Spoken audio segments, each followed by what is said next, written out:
Hi, I'm Jerry Thompson, co-founder and chief executive officer at Ambit Energy. Thanks for joining us today. My family has seen a number of windows of opportunities over the years.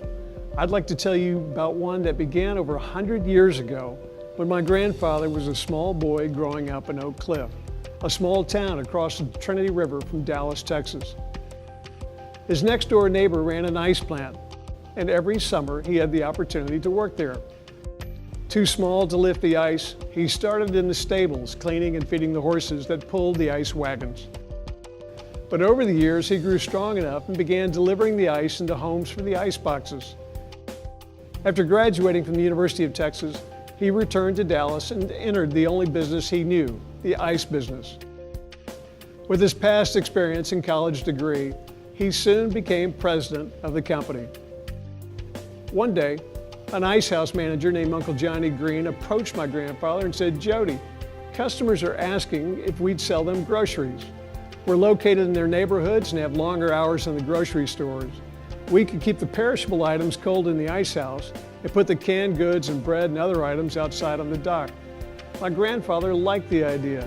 He saw a window of opportunity and gave him money to buy some groceries. A year later, Uncle Johnny Green came back and said, "Here's your original investment, and here are your profits." They both smiled and decided to put groceries in all of the ice houses. And that was the beginning of the convenience store industry. In the late 1940s, my grandfather owned 3 ice companies in Dallas, and there were 3 local newspapers. Every time he wanted to place an ad, he had to run 9 ads, 1 for each company and 1 for each paper. It was cumbersome and expensive. He needed one name. So he approached a local advertising firm and explained his problem. He said that his ice stores were open every day of the year except Christmas, from 7 in the morning until 11 o'clock at night. The advertising firm told my grandfather that they would call him back as soon as they had an idea. The phone rang the next morning. They told him this was the easiest assignment they had ever been given, and that he should name his ice stores 7-Eleven. While our family is no longer involved, today there are over 60,000 7-Eleven stores. More than any other retailing concept in the world, more than McDonald's, Starbucks, or Subways. Worldwide revenues are now approaching $100 billion. And it all started in a small ice house in Oak Cliff, Texas. I grew up working in the 7-Eleven stores, and I always knew I wanted to go into business on my own. I just didn't know when the opportunity would arise. My first company was Caprock Communications. I saw a window of opportunity with new fiber optic technology that would dramatically lower the cost of long-distance calls. We built a massive fiber network across the Southwest, and then the internet appeared from nowhere with an almost insatiable appetite for bandwidth. We were in the right place at the right time. We sold Caprock, and in the summer of 2005, I submitted an application to become a retail electricity provider in Texas. Deregulation had begun 3 years earlier, and it was another window of opportunity. By the end of the year, we'd received all of our green lights and regulatory approvals. By spring, we were ready to test our first generation back office systems. My parents became our first customer, and everything worked. It was time to start gathering customers. We wanted to acquire customers at a low cost that would pay their bills and stay loyal. One of our guys suggested direct sales. He said if I was interested in that direct sales model, I should meet Chris Chambliss. I'm Chris Chambliss, co-founder and chief marketing officer at Ambit Energy. Like Jerry, I too have been the beneficiary of incredible timing. In fact, my very first job out of college placed me at the forefront of one of the most exciting transformations in history, the deregulation of the telecommunications industry. In 1994, I took a job at a small startup long-distance company in Dallas, Texas, working for 2 founders who were convinced that their company could put AT&T out of business. To say I was skeptical is probably an understatement, but the company had a unique sales approach, and they were growing fast, and there were opportunities for advancement. So I stayed there. And what happened over the next 10 years was an epic American success story of record-breaking revenue and customer growth. A few short years later, that little startup had enrolled over 6 million long-distance customers and became the 4th largest long-distance provider in North America. all without spending a single dollar on advertising.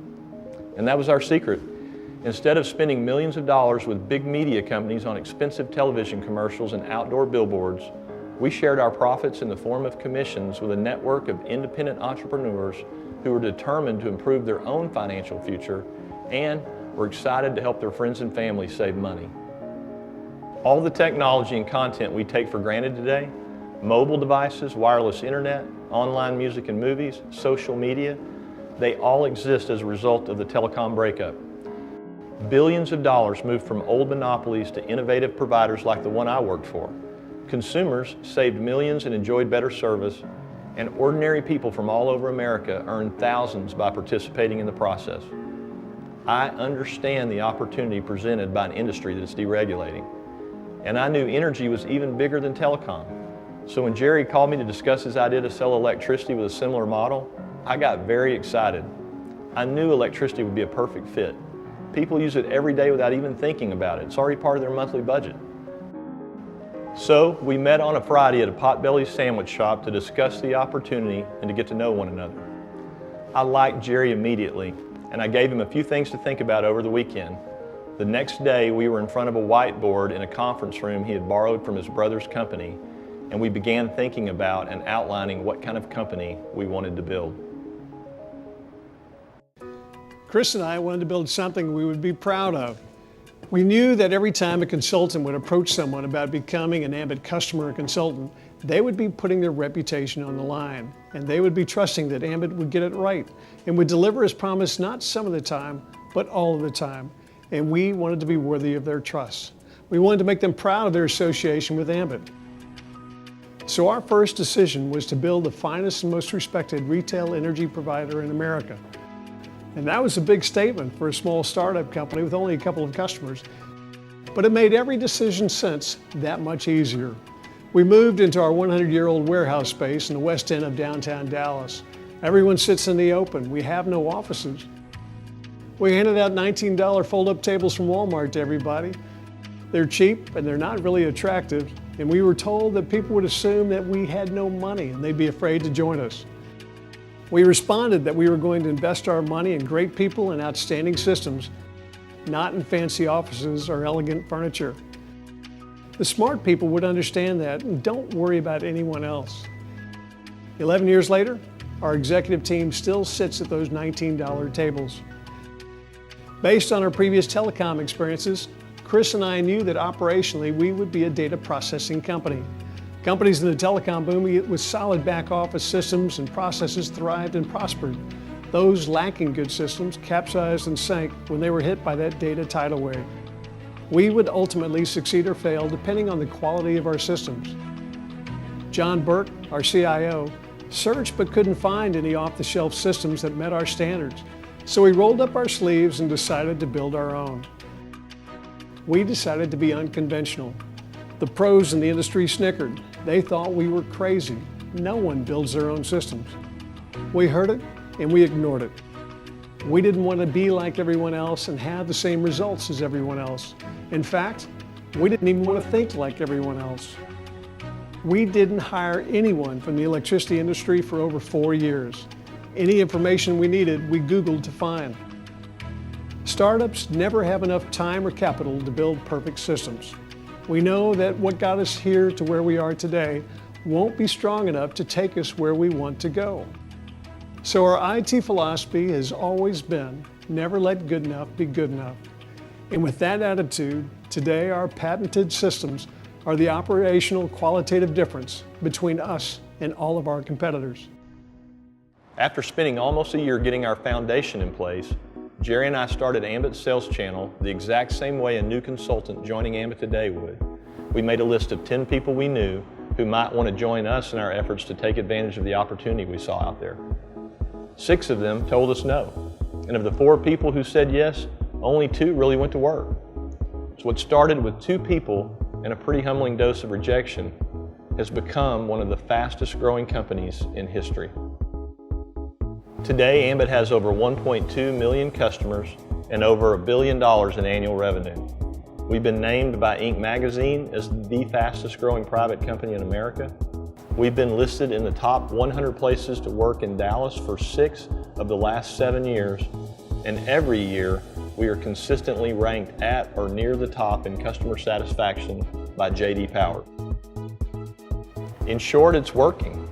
Ambit Energy is doing things that no other company in the energy industry is doing. With the help of an outstanding corporate team and thousands of excited independent entrepreneurs who've joined us to create their own path to financial freedom, the vision Jerry and I had in the beginning is becoming a reality. Our goals today are the same as they were when Chris and I wrote them on a whiteboard at the very beginning. We strive every day to be the finest and most respected retail energy provider in the industry.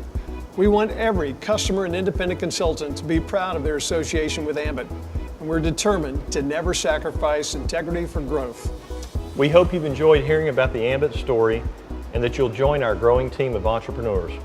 Please get back with the person who asked you to watch this video and ask them to answer any questions you might have about our company or our opportunity. We've never been more excited about the future than we are today. We truly believe the best is yet to come. We look forward to helping each of you reach your financial goals and dreams, and you have our promise that Ambit will be here to support you every step of the way.